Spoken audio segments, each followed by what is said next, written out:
de clasificación O, de opinión, apto para todo público. Democracia M y Democracia TV presentan Diálogos con Francisco Rocha. Diálogos. Diálogos.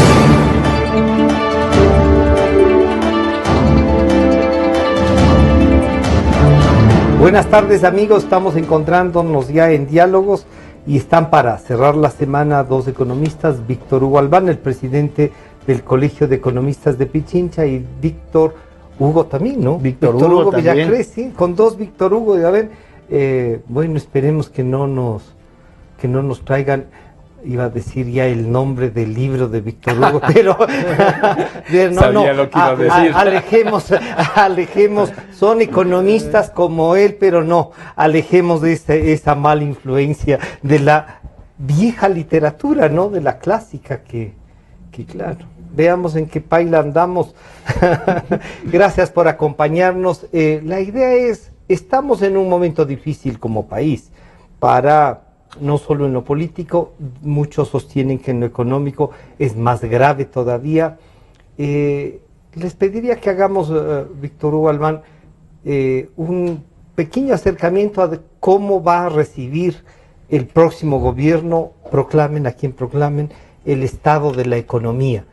¿Tú dirías, está la mesa tendida? ¿O qué partes de la mesa faltan? Bienvenido, buenas tardes, Víctor. Muchas gracias, Francisco. Un saludo cordial a mi tocayo, pues no, ¿sí? Que no tenemos nada que ver con la vieja literatura, más bien somos muy contemporáneos. Mira, nosotros no como Víctor Hugo Albán, sino como institución, como Colegio de Economistas, vemos muy delicada la situación económica del país. Y me alegra mucho compartir con mi tocayo, porque justamente ayer le escuché con Marco Flores.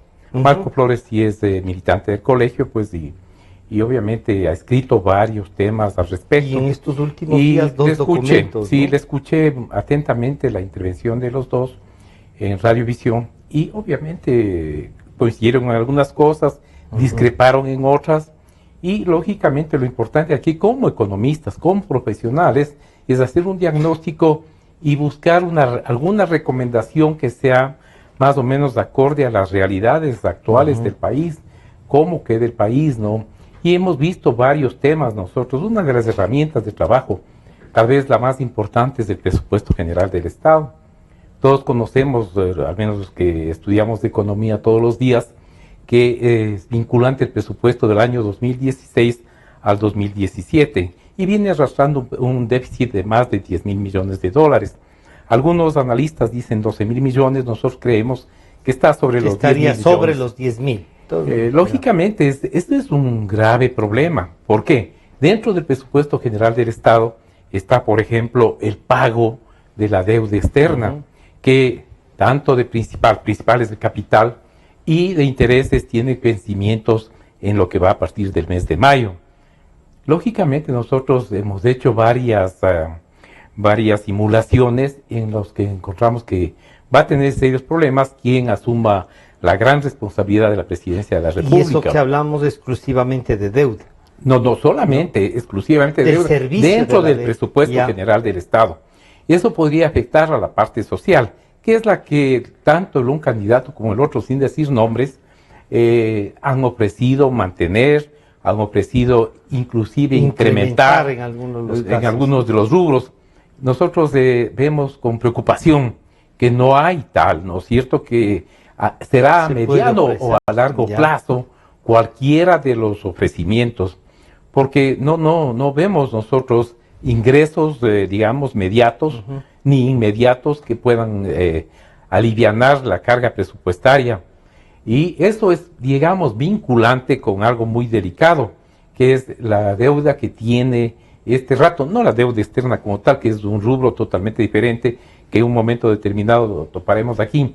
La deuda con el Banco Central, que le está tomando, que está comprando CETES del Ministerio de Finanzas, que ahorita ya suman, al 31 de marzo, suma ya 5.800 millones. Y esto que no se cuenta como deuda, sino que dicen que son cuentas como no son como de son año, a corto plazo, sí, no lo cuentan como deuda, pero es deuda de todas maneras, en definitiva, y es una deuda muy delicada, porque de los análisis que hemos hecho, realmente es preocupante de dónde se están tomando esos dineros. Habida cuenta de que la Reserva Monetaria Internacional como tal está en 4.700 millones y los pasivos del Banco Central son de 11.000 millones aproximadamente. Entonces hay una diferencia muy sustancial que eso ya preocupa. Que no cubriría ni que no 50% del... Entonces la recomendación es ver cómo vamos nosotros a analizar y recomendar al nuevo presidente de la República, por lo menos en la parte que concierne a los depósitos privados, ¿no? Con cuánto está el déficit, con cuánto está el sobregiro, y hay un ofrecimiento formal. Tenemos las grabaciones del actual señor presidente de la República que dijo que nunca iba a topar los depósitos de los bancos privados. Bueno, esa es una circunstancia bastante. Como primera cosa, ¿no? Luego después podemos tomar conmigo, tocayo, la deuda externa como tal, la balanza de pagos, el sector externo. ¿Cómo van cuantificando? Y en cuanto a lo que ha dicho el señor presidente Correa, bueno, en 10 años ha dicho tanto y ha tenido que reformular las cosas que ha dicho que bueno, capaz que están entre estas de reformular. Hugo, bienvenido, buenas tardes. A ver, la deuda, que está este debate, ¿no? No, es del 28%, el señor licenciado Moreno decía en una intervención internacional, estamos entre 27 y 28 mil millones de dólares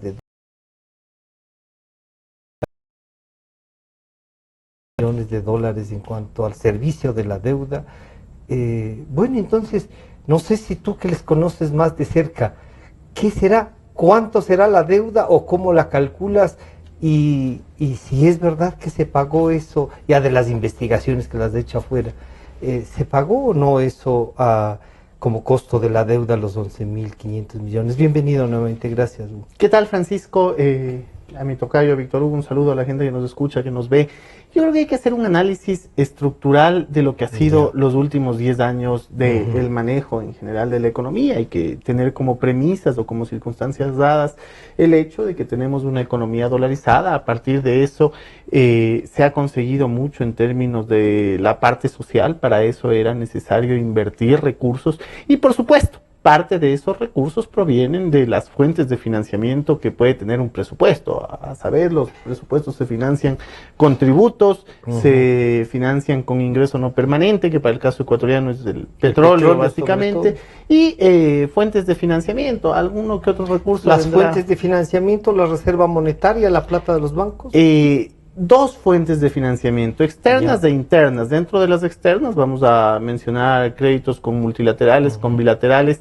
El hecho de que el Ecuador haya regresado a los mercados internacionales después del último default que ocurrió en el 2008, básicamente cuando hubo todo este tema de la legitimidad y la legitimidad de la deuda. Que terminaron comprando y pagando esa deuda, ¿no? A un precio más barato del que se había Pero cuando es ilegítimo no es ni más barato ni menos. Bueno, pero ahí existe un tema fundamental que es regresar a los mercados internacionales. Tú como deudor no puedes regresar a los mercados internacionales. Si no Tenías pagas. que regresar habiendo cancelado. Digo esto porque antes de ese default habían existido 8 defaults adicionales. El Ecuador nunca había cancelado a tiempo un bono. El primer bono que paga a tiempo son los Global 2015, en diciembre de ese año. Con lo cual queda abierta esta posibilidad de financiamiento. De que comience a cumplir el Ecuador. Y de que los bonos no tengan un castigo tan alto que en términos de cómo acepta el mercado internacional estos bonos del Estado. Esa era una fuente de financiamiento. Ahora, con respecto a tu pregunta, lo que dice la gente es: existe esa posibilidad de que se analice la deuda desde la perspectiva consolidada, y la perspectiva consolidada es la que utiliza, por ejemplo, el Fondo Monetario Internacional para su análisis, que básicamente consiste en retirar aquello que es deuda interna con un simple ejemplo de casa. Queda claramente entendido. Dicen, a ver, si usted le debe a su esposa, pero tiene que ir a sacar un crédito en un banco, usted al banco le dice, verá, estos son mis ingresos, pero tengo una deuda con mi esposa de $1,000. normalmente no le dice por qué, porque muestra sus ingresos y a partir de eso el banco se encarga de calcular si usted es o no sujeto de deuda. No se está engañando tanto a la esposa como al banco al no decir sí tengo esta obligación. Pero a lo mejor dice, no, como es mi esposa no es obligación.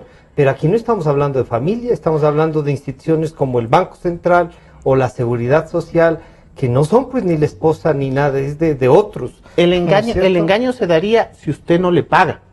Ya. Ahí sí existe un engaño, claro. ¿Se convierte en deuda, Víctor? Al ser primero una obligación interna, desde el modo de cuantificar internacional, no estoy hablando desde mi criterio, Claro. Evidentemente no se toma en cuenta. Con lo cual, el porcentaje, la relación deuda-PIB, que está en el 40%, si se toma en cuenta deuda interna y externa, desciende efectivamente entre el 27 y 29. Entre el 27 y 29. Mucha gente habla del 28% de esa relación deuda-PIB. Relación deuda-PIB externa, no interna. Ya. Cuando usted suma externa e Pero interna si más corto plazo, Hugo, que es si otra cosa. consolidamos todo. Eso no la deuda total del Ecuador. Sí, finalmente podemos hablar del 40%. Yo Ya. no me hago lío en el tema de si la consolidada o no consolidada, si la de corto plazo o largo plazo. Pero es que hay, perdón, disculpa las interrupciones, pero es que ahí viene otra cosa, la aplicación de la ley. Si es que ya estábamos pasados del 40%, ya sería ilegal seguir endeudando. Por supuesto, yo no creo que se Ya. ha rebasado este 40%. Ya. Creo que el tema de la relación deuda-PIB es todavía inferior o está alrededor del 40% si tomamos en cuenta la interna y la externa, es decir, la no consolidada. La deuda consolidada hemos quedado de lejos, no sobrepasa el 40%, es del 28%, pero la deuda no consolidada podría ascender al 40%, digamos. Y el primer tema que salta al debate generalmente cuando uno habla de estas cuestiones es la relación deuda-PIB. Entonces la gente dice, ¿cuál es la relación deuda-PIB del Ecuador? Es 40, lo que implica que debemos 40.000 millones. ¿Eso es pagable o es impagable? Ya. Yo creo que la primera gran herramienta para juzgar Es que si es pagable. es que es pagable. Es que es pagable, pero requiere de 2 o 3 cosas elementales. Primero, un proceso de reperfilar la deuda. Ya. ¿Qué entendemos los economistas por reperfilar la deuda? Cambiar los plazos y reducir las tasas. Renegociar la deuda. Y buscar seguramente nuevos acreedores. Que lo que muchos países hacen, la mayoría de países de Sudamérica al menos, es lo que se conoce como un rollover o un revolving de la deuda. ¿Qué quiere decir? Básicamente, se acerca la época de pagarle a Francisco, voy a pedirle prestado a Víctor Hugo. Con el dinero de Víctor Hugo, pago a Francisco y Pero sigo con la deuda. sigo redireccionando Sí, claro, la deuda ya. en el largo Lo plazo. que consigues es que Víctor Hugo te presta menos. Y a más plazo. Y a más plazo. Y a más plazo. Pero ahí viene Entonces, otra cosa. ahí financio el ¿Por qué no presupuesto de habríamos corto plazo. ¿Y por qué no hicimos eso antes de conseguir esta deuda tan cara? Por cómo yo empecé el diálogo, pues Francisco, porque no teníamos recién acceso a los regresábamos. mercados internacionales. No era porque no pagaron Sí, tú, por lo del 2008 mismo, no era pero eso? lo del 2008, lo de 1999, y habría que sumar la historia de los 9 defaults. O sea, por ser Ecuador, en definitiva. La historia del Ya. Ecuador no inicia con el Ya. periodo de Rafael Correa. La historia del Ecuador marca 9 defaults. Nunca pagamos un bono a tiempo. Entonces éramos el ejemplo de lo que no se debe hacer en los mercados internacionales para tener altas tasas de interés producto del castigo. Ahora ya se ha hecho una primera cancelación y de hecho eso ha permitido que el Ecuador regrese a los mercados internacionales, emita bonos y ahí puede haber una interesante fuente de financiamiento. ¿Por qué? Porque estos bonos son aceptados. O sea, que la idea sería más endeudamiento. La idea sería refinanciar el endeudamiento, es decir, tener endeudamiento de mayor plazo con menor tasa de interés que permita una menor carga sobre lo que se denomina el servicio de la deuda que hablábamos hace un momento, y con esa menor carga poder financiar el otro tipo de rubros que se ha anunciado, sobre todo en la parte social. Víctor Hugo, entonces, si esto se puede hacer, y claro, cuando dice, no, recordemos que el país no se inicia con el presidente Correa, y ahí yo les diría, bueno, el presidente Correa y Alianza País casi que nos dijeron que refundaban el país. Pero bueno, pero tomemos en cuenta todo esto. Este análisis que nos hace Hugo es, digamos, es rebatible. Los políticos pueden usar esto así de simple, oigan, no se asusten tanto en la economía, esto es pagable. Bueno, realmente quisiera como antecedente decirte que mi tesis de economista hace N años fue sobre la deuda externa. Ya. Yo me basé en algo fundamental. en algo fundamental en un libro de Alberto Acosta que decía La deuda eterna. Y conversé con él como maestro, que era desde esa época Alberto Acosta, y empezamos a discutir, y por circunstancias de la vida y por suerte trabajaba en el Banco Central. Entonces tuve acceso a mucha información. Mucho de lo que dice mi tocayo es cierto, ¿no? Ha habido deuda desde que fue república, y obviamente recién se pagó en los años, qué sé yo. El general Rodríguez Lara terminó de pagar la deuda. Alguna parte de la importante de la deuda, desde la independencia.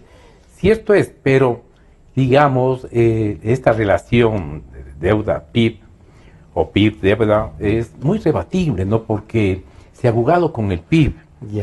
Hasta finales del año pasado, pues se bajó el PIB y se subió para tener posibilidad de mayor endeudamiento. Ahora nosotros no vemos malo, porque ninguna deuda por sí es mala. Las condiciones con que se negocian, los plazos con que se negocian son los delicados, porque eso afecta directamente al desarrollo del país, en la parte que ya se tiene dado, como es la parte social, la parte de educación, la parte de seguridad y todo. Entonces sí preocupa, porque los economistas, más que los números, vemos la parte social, ¿no? Y estamos siempre preocupados qué es lo que está pasando. Seguro. Porque a pesar de que estás hablando como presidente del colegio. Así es, señor. Seguro que sí se preocupan, no solo números. No, seguro que nos preocupamos, te puedo demostrar. Te demuestro con una sola cosa que ha hecho el colegio, a pesar de que muchos colegas dicen que el colegio no hace nada. Es la única institución que se ha preocupado por el asunto de los créditos, créditos churqueros. Hemos combatido totalmente. Se ha restablecido a través de la jurisprudencia correspondiente.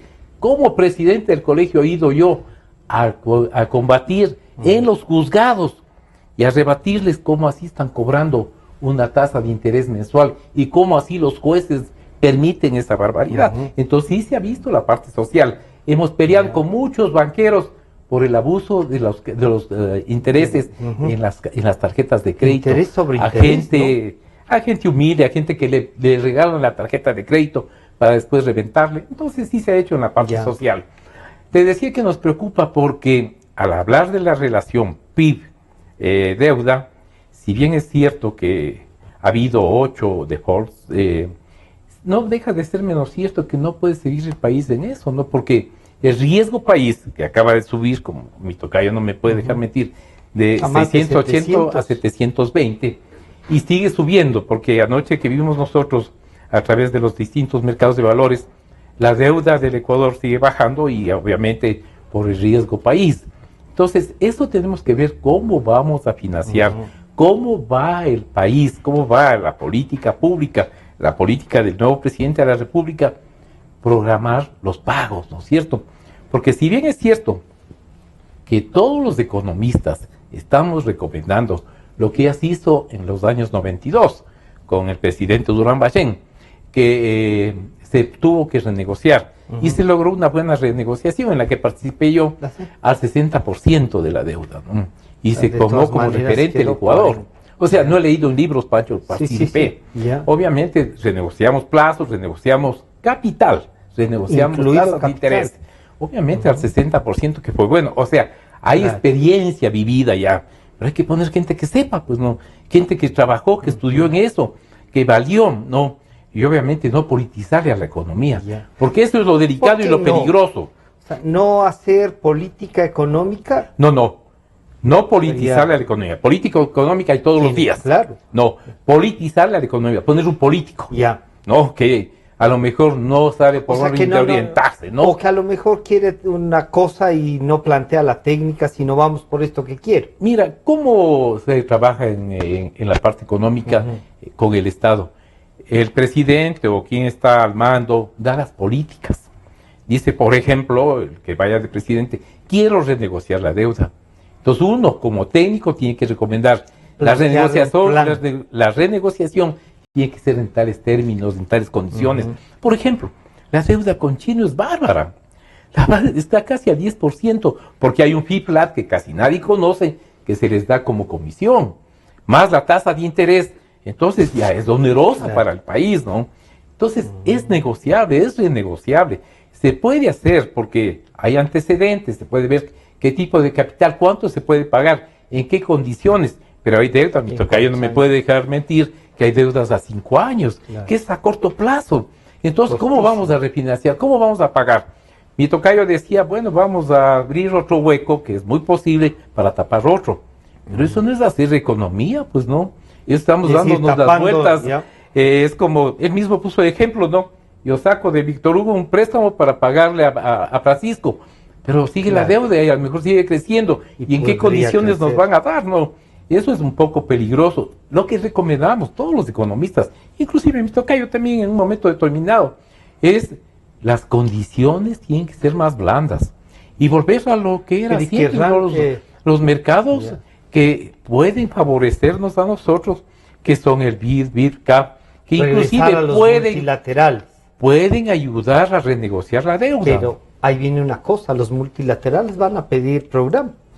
No, y claro, los programas, Hugo, suelen ser garrotazos, suelen decir algunos, ¿no es cierto? Pero ahí te diría una cosa adicional para que lo sumes. Esto de los 580 millones más que le ha dado y que pasan ya de los 5.000 del Banco Central. 5.800. 5.800. Yo he dicho que eso, tengo la impresión yo, desde lo que me acuerdo, que eso no se podía hacer y que deberían juzgar a las autoridades. Y lo asumo, yo he dicho que creo que hay que juzgarlas. ¿Cómo miras tú esto y cómo las posibilidades de lo que plantea Víctor Hugo de la renegociación? A ver, empecemos por lo más sencillo, que no es tu pregunta, sino más bien es continuar con el tema que analizaba Víctor Hugo, sin que eso implique que deje de responder lo que menciona Francisco. Pero es obvio que la primera parte acá es reconocer que esa relación deuda-PIB no es importante en términos numéricos. ¿No? Hubo 6 meses de debate de si la relación deuda-PIB era el 40, era el 28, y si otros países tienen el 100, tienen el 150, tienen el 30. Y los tamaños de la economía y los ejemplos fueron variados también. Exacto. Toda una discusión que desde mi perspectiva era completamente irrelevante. Estábamos jugando al ciego que da garrotazos para ver si puede encontrar la olla encantada. Pero Hugo, es verdad que uno tiene que saber cuánto debe hasta para poder administrar el sueldo? Sí, pero el tema fundamental ahí no es la relación deuda-PIB, sino es cómo voy a pagar, que es lo que pero para se ha eso hablado tienes acá. Que cuantificar. Bueno, pero es que la deuda estaba cuantificada. El problema era cuando la comparábamos si es del 28 o es del 40.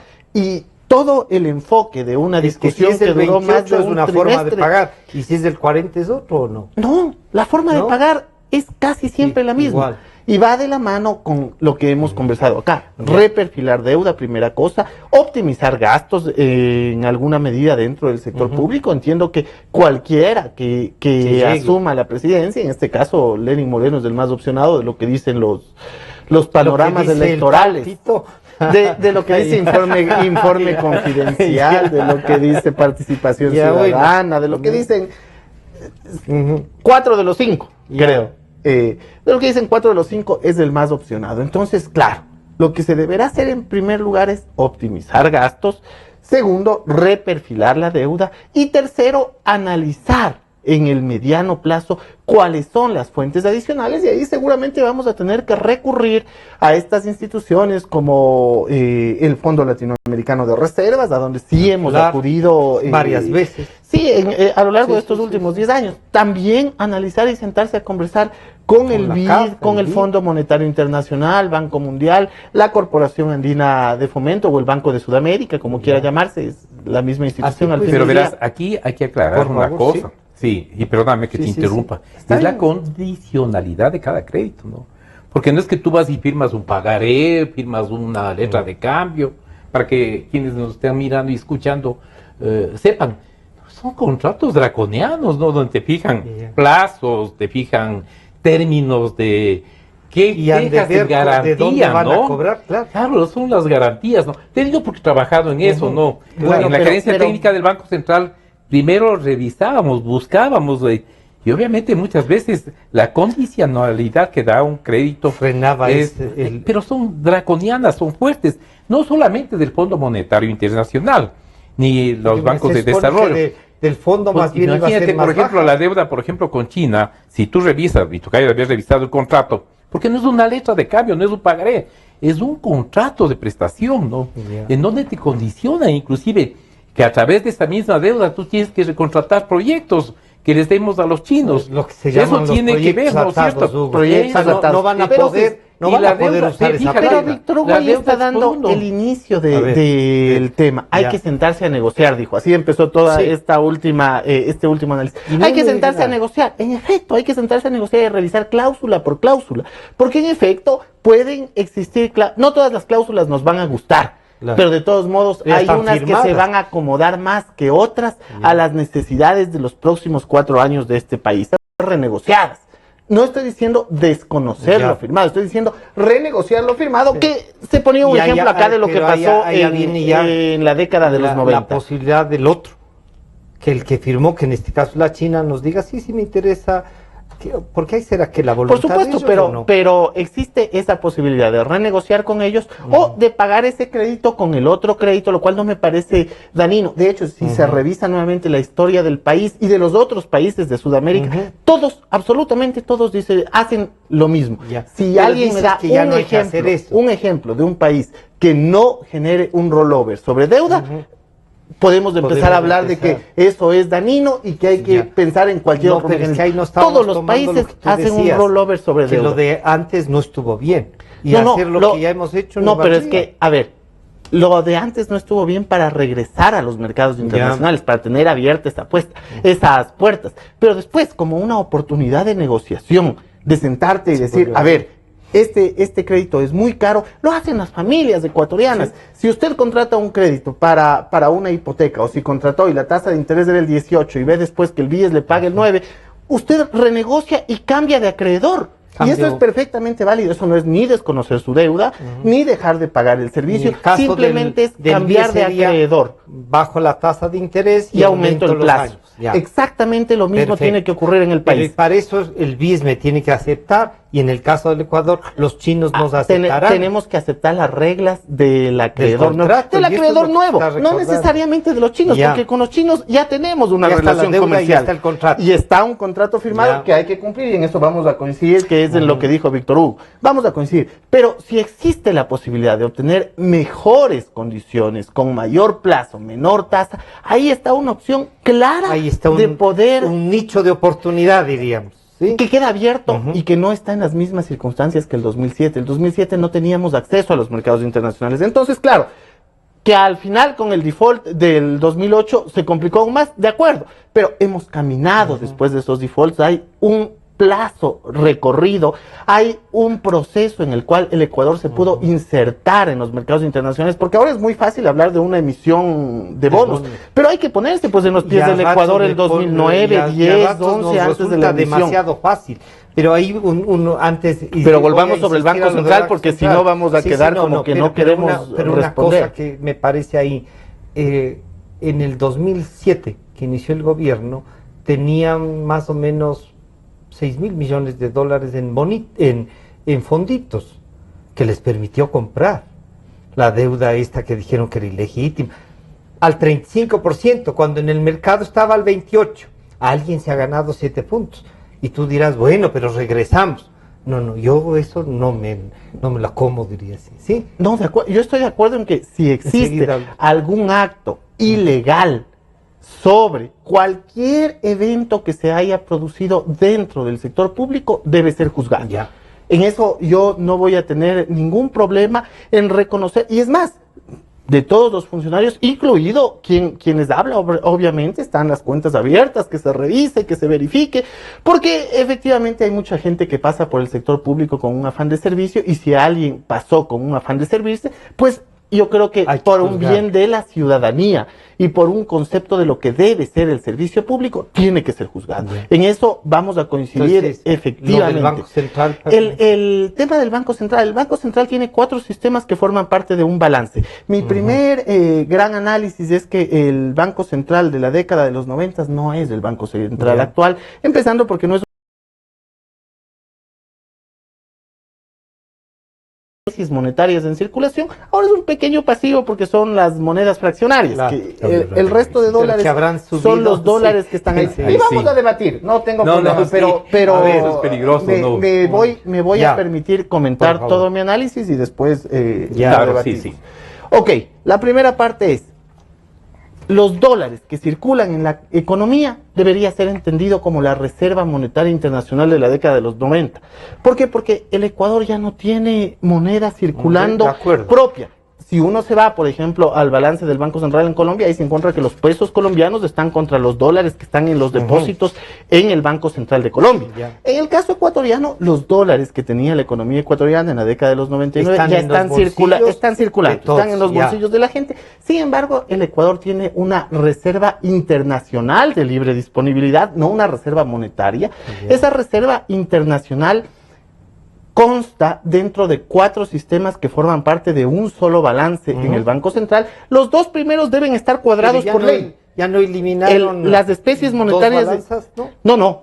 Tiene 4 balances. Siguen manteniendo. Tiene los 4 balances. Ya. Los 2 primeros tienen que estar cuadrados.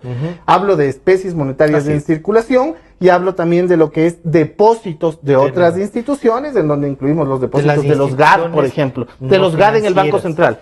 Exacto. Y después, ya los otros sistemas no tienen que estar perfectamente cuadrados. Al final el balance, los 4 sistemas sí, pero lo que quiero decir es que no sistema por sistema, que en el primero y segundo sí debe haber un cuadre sistema por sistema. Claro. El tercero y cuarto pueden traslaparse entre ellos, siempre que al final el sistema el balance general, los 4 sistemas estén cuadrados. Ya.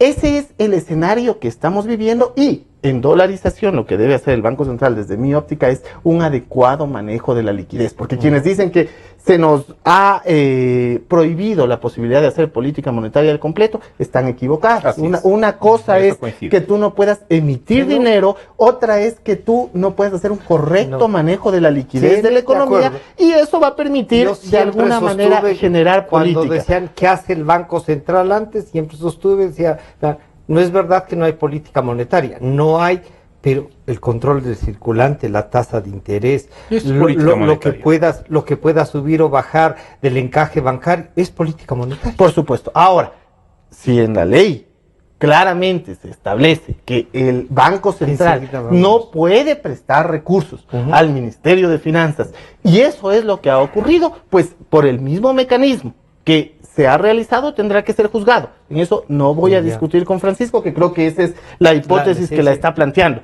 Pero lo otro, que se pueda utilizar el exceso de liquidez de la economía a través de algunas herramientas como por ejemplo la inversión doméstica para con banca pública generar un proceso de reactivación de la economía a través de lo que se conoce como una política contracíclica, sobre todo cuando tienes temas de crisis, es un tema que desde mi óptica es perfectamente válido. Hugo, vamos a hacer un pequeño corte y reiniciamos con esto, Víctor Hugo, que sería el tema del debate. Del debate, sí. Enseguida volvemos con Víctor Hugo Albán, el presidente del Colegio de Economistas, y Hugo Villacrés, un economista que estudia, exfuncionario del régimen. ¿Sí? Exfuncionario, profesor universitario ahora. Ya. Pero no, además has investigado la economía permanentemente. Enseguida volvemos.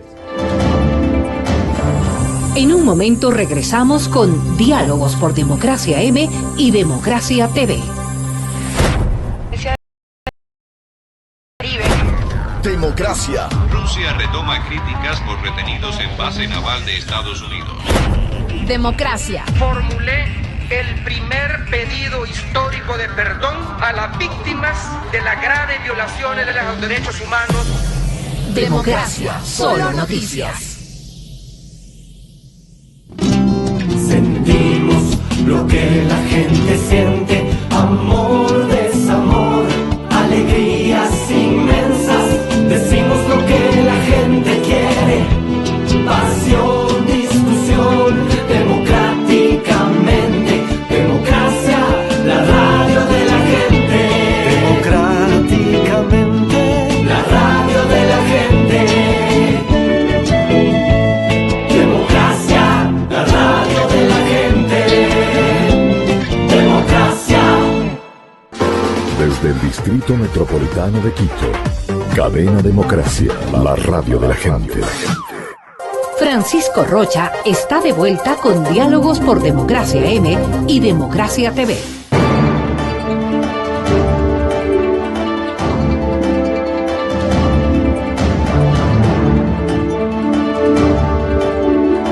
Estamos de regreso y claro, la economía que va a ser después de que terminemos el tema político, ese va a ser el debate y el real problema del Ecuador, si es que lo podemos denominar de alguna manera.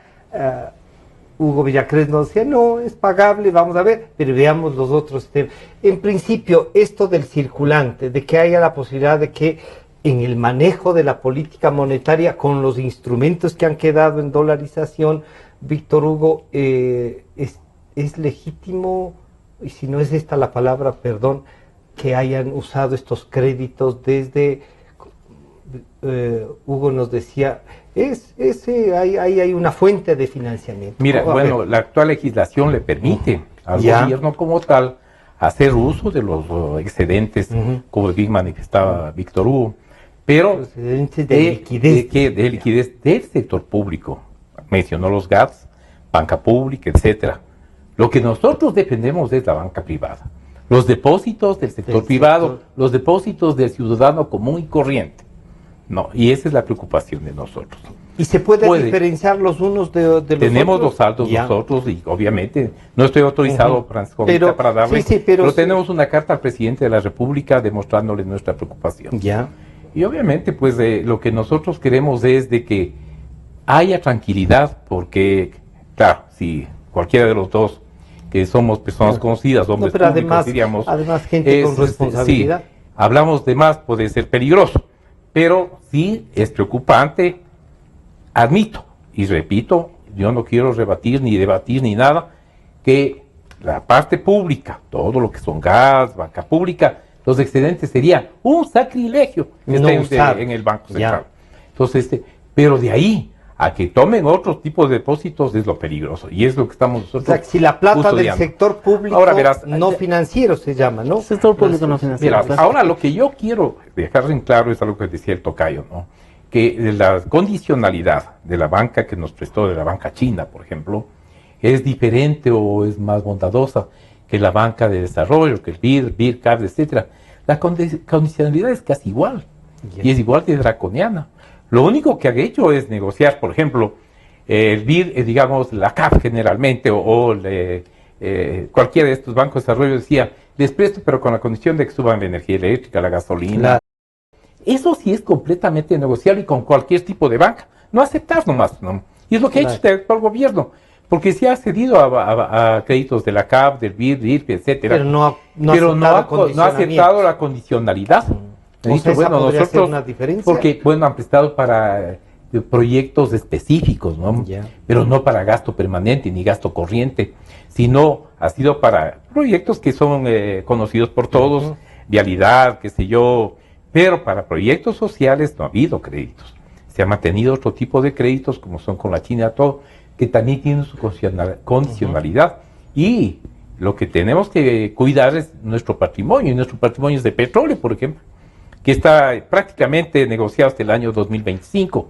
Entonces, ¿y en dónde le ponemos eso?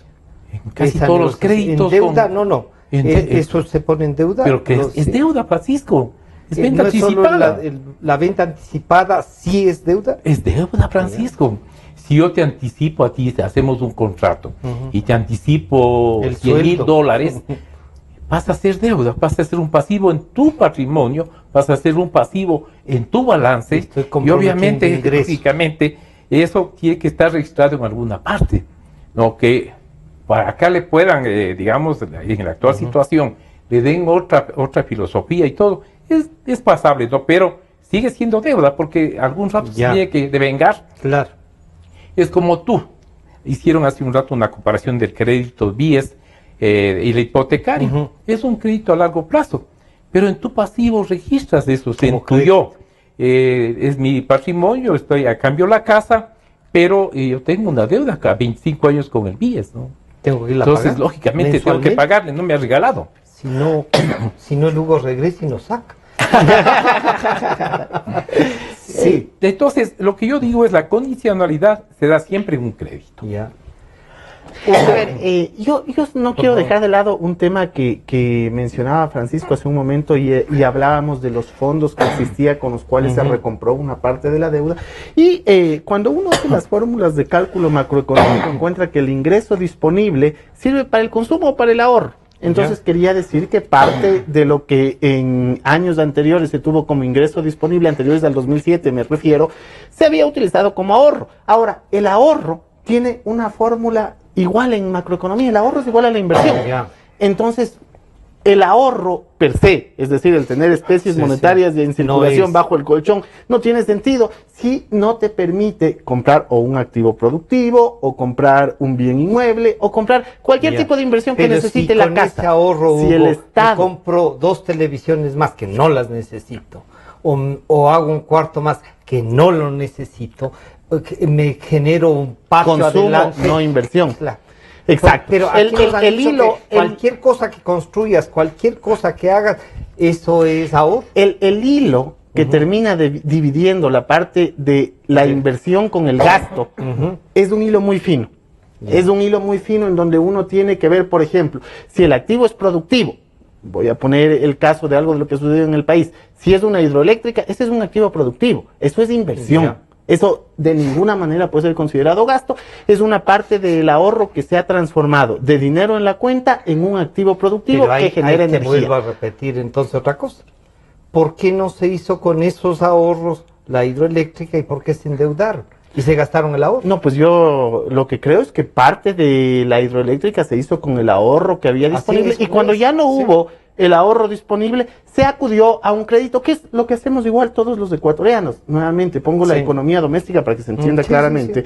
Lo que hacemos nosotros es ahorrar, digamos, a través del fondo de reserva, vamos a pensar. Y con eso reunimos un fondito por 3 años que nos sirve del ingreso inicial, sea para el departamento, la casita, el auto, para cualquier cosa. Y el resto lo financiamos con crédito. ¿Por qué? Porque no nos alcanza el dinero que tenemos como familia para financiar este activo que se utiliza generalmente para inversión.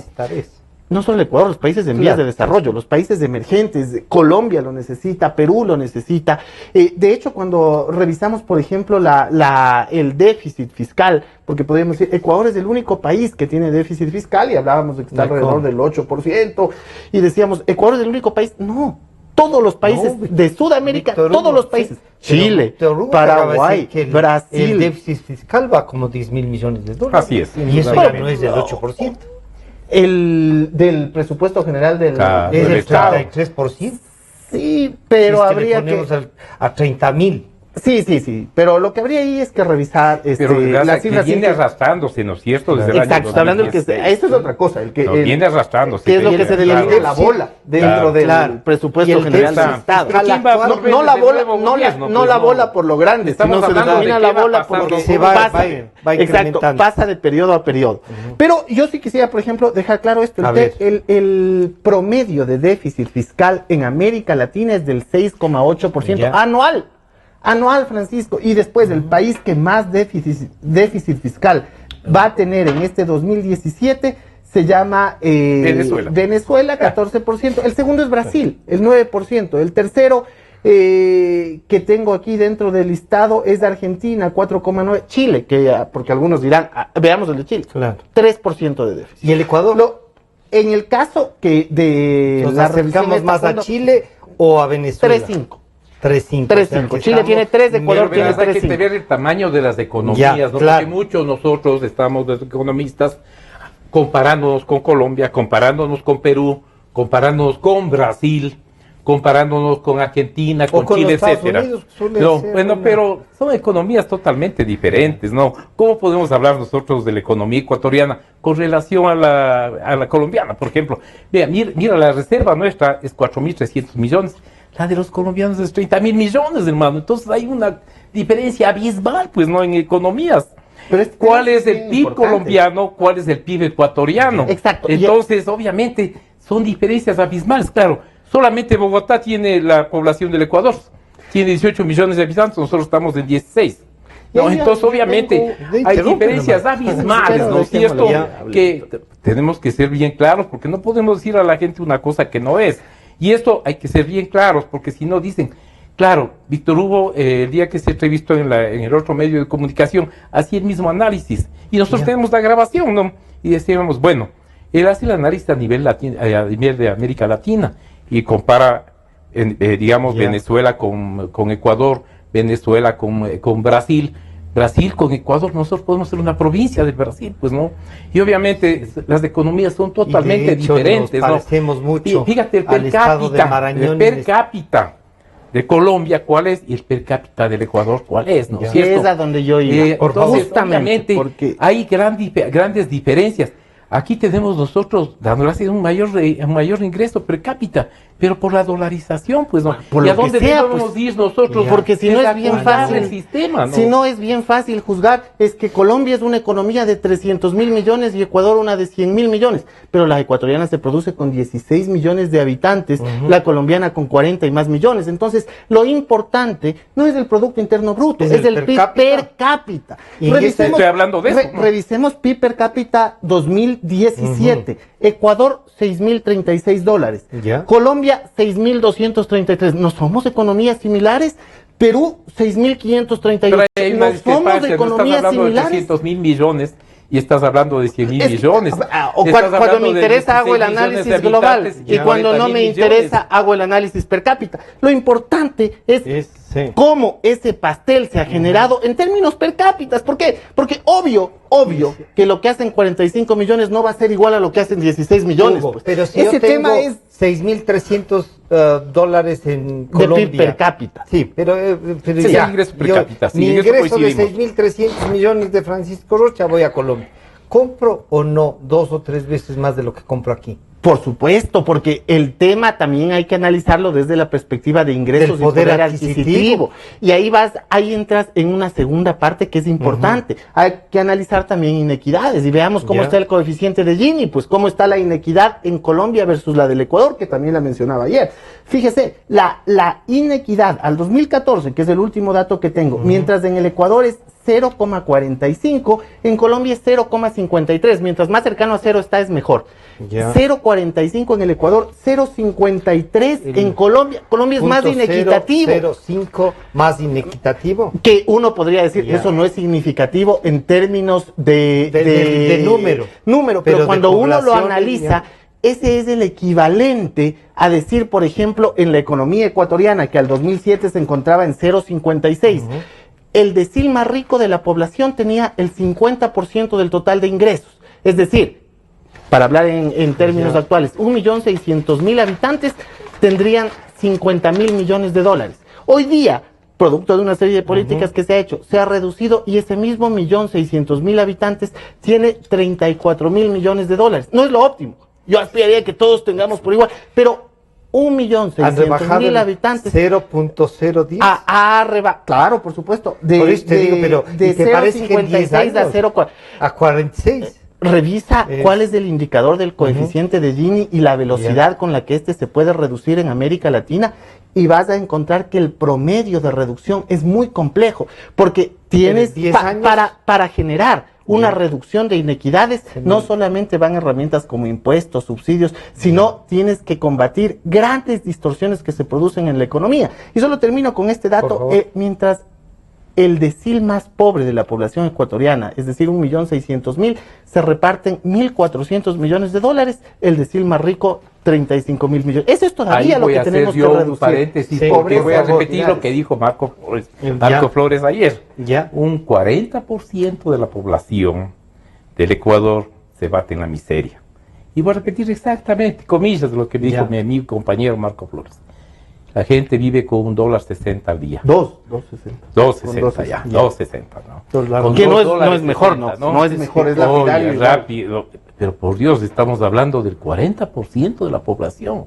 Entonces no podemos hablar de equidad. No, tenemos que buscar, recomendar. Nosotros pero han no pasado vamos a solucionar. Digamos que han pasado de 1.50 a 2.50. Eso es lo mejor. No, Francisco, no, ¿cómo puedes imaginarte? No, sí, estamos viendo que ayer nomás que se determinó el índice inflacionario del último mes, se determinó el valor de la canasta básica, que decía sobre los $700. ¿Cómo puede vivir una familia con $2.50, con $3?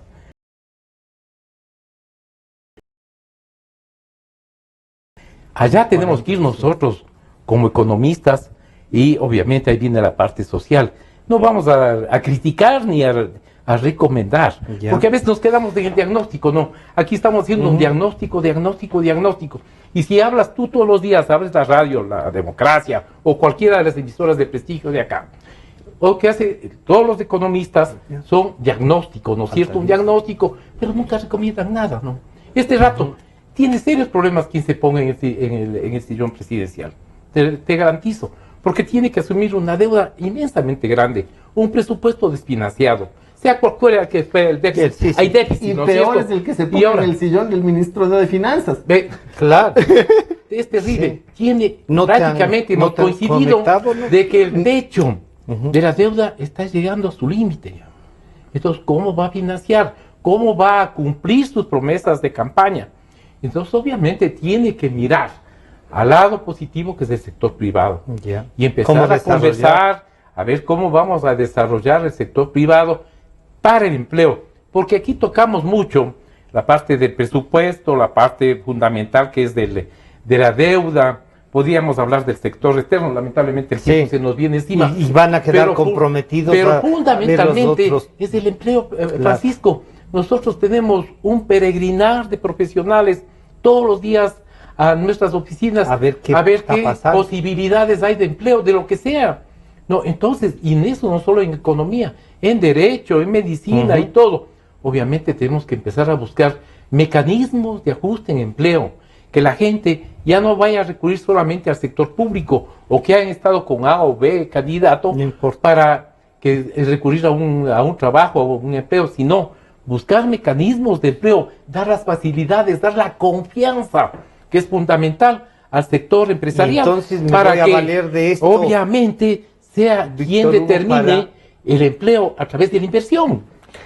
¿Cuáles serían unas dos primeras recomendaciones en virtud del tiempo? Y les comprometo a que podamos ampliar algunos temas que se me quedaron, entre ellos de cómo las otras áreas del sector público no financiero y las financieras también, cómo van a ser manejadas o qué se debería hacer. Pero en principio, impuestos y propuestas de ampliar beneficios sociales, diríamos así, o asistencia social, ¿se pueden esperar este año o diríamos, vea, puede cumplir eso, pero dése un poquito de tiempo? ¿Terminamos este año? ¿Se podrá terminar sin mayores alteraciones? ¿Quién se siente ahí? A ver, Francisco, tres cosas. La primera, dejar a la gente con un buen sabor de boca, pero al final con una señal de optimismo.